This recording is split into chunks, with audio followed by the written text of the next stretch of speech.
इसी जंगल में एक कालू कौवा और उसकी पत्नी गोरी कौवी रहते थे।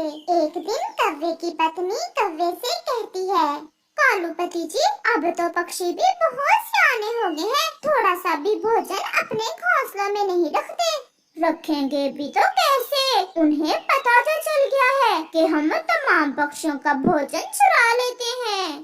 परंतु मुझे भी गोरी कहते हैं, ऐसे आराम से तो मैं भी नहीं बैठूंगी। अब क्या नई शैतानी आ गई है तुम्हारे दिमाग में गोरी? कालू जी, सब पक्षी पहाड़ों पर बैठे अपना भोजन खाने वाले हैं। चलो हम जाकर उन्हें डरा कर वहाँ से भगा देते हैं और उनका भोजन खा लेंगे। वो कैसे पत्नी जी? हम कैसे डराएंगे उन्हें? बस तुम मेरे साथ चलो। फिर गोरी कौवी और कालू कौवा पक्षियों के पीछे पहाड़ों पर जाते हैं। वो बहुत तेज तेज उड़ते हुए पक्षियों के पास जाते हैं।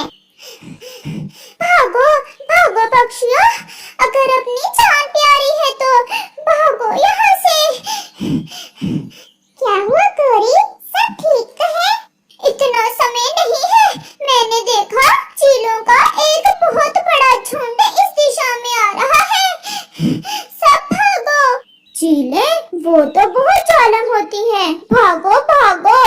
ऐसे वो सब वहाँ से तेजी से उड़ते हैं। वो तो पीछे मुड़कर भी नहीं देखते। कौवा और कौवी भी उनके साथ ही थे। काफी दूर जाकर वो बैठ जाते हैं। ये कमबख्त चील ने भी आज ही आना था। कितनी मुश्किल से वो अमरूद मिला था, मुझे खाना ही नसीब ना हुआ। तोते, शुक्र करो जान से बच गए, और तुम अमरूद की बात कर रहे हो।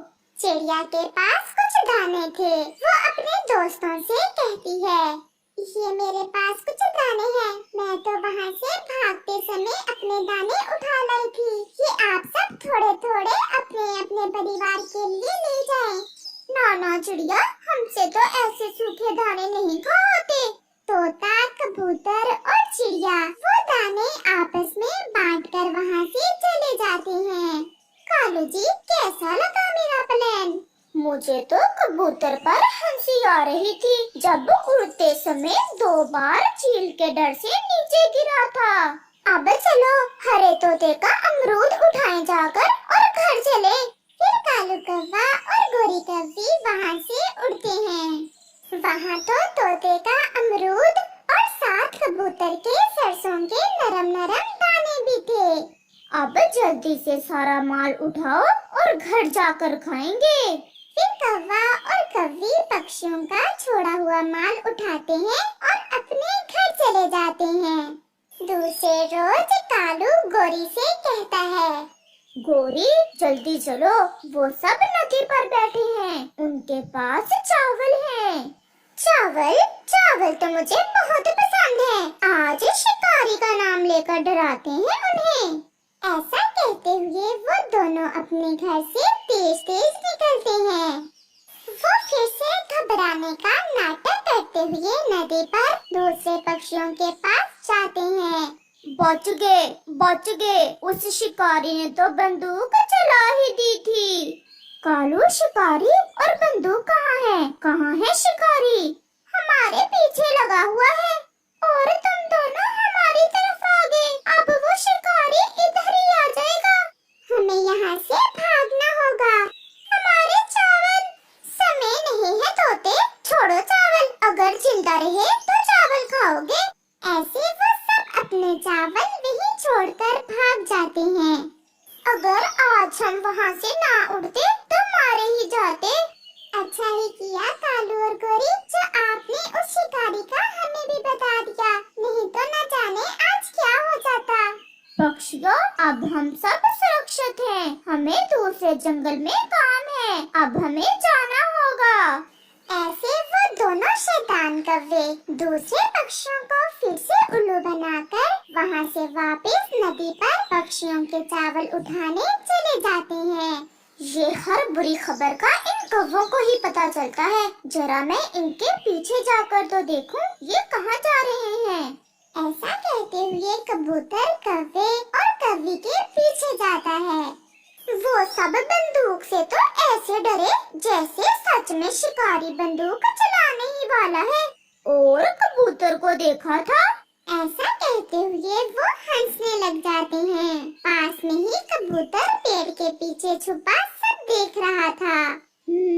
तो ये शैतान कौवे हमें उल्लू बना रहे हैं और हम भी पागल ही थे जो उल्लू बन गए। कौवा और कव्वी पक्षियों के चावल उठाकर वहाँ से चले जाते हैं। मैंने सब अपनी आंखों से देखा है। वो दोनों हमें नदी से भगाकर वापस जाकर हमारे चावल खा रहे थे और हमारा मजाक बना रहे थे। मुझे तो पहले ही उन शैतानों पर शक था। चलो अब हमें पता तो चल गया कि ये कव्वे कितने झूठे और फ्रॉडिये हैं। अभी कुछ ही दिन गुजरे थे कि कालू और गोरी सैर सपाटा करते हुए जा रहे थे कि कव्वे की नजर जमीन पर जाती है। वहाँ एक प्याले में स्वादिष्ट भोजन पड़ा था। वो दोनों उस भोजन को खाने वहाँ उतरते हैं। कालू जी, ये भोजन तो बहुत स्वादिष्ट होगा, परंतु ये इतना स्वादिष्ट भोजन यहाँ कैसे आया? यहाँ से भी आया, ये बात छोड़ो, जल्दी से खाओ और यहाँ से भाग जाते हैं।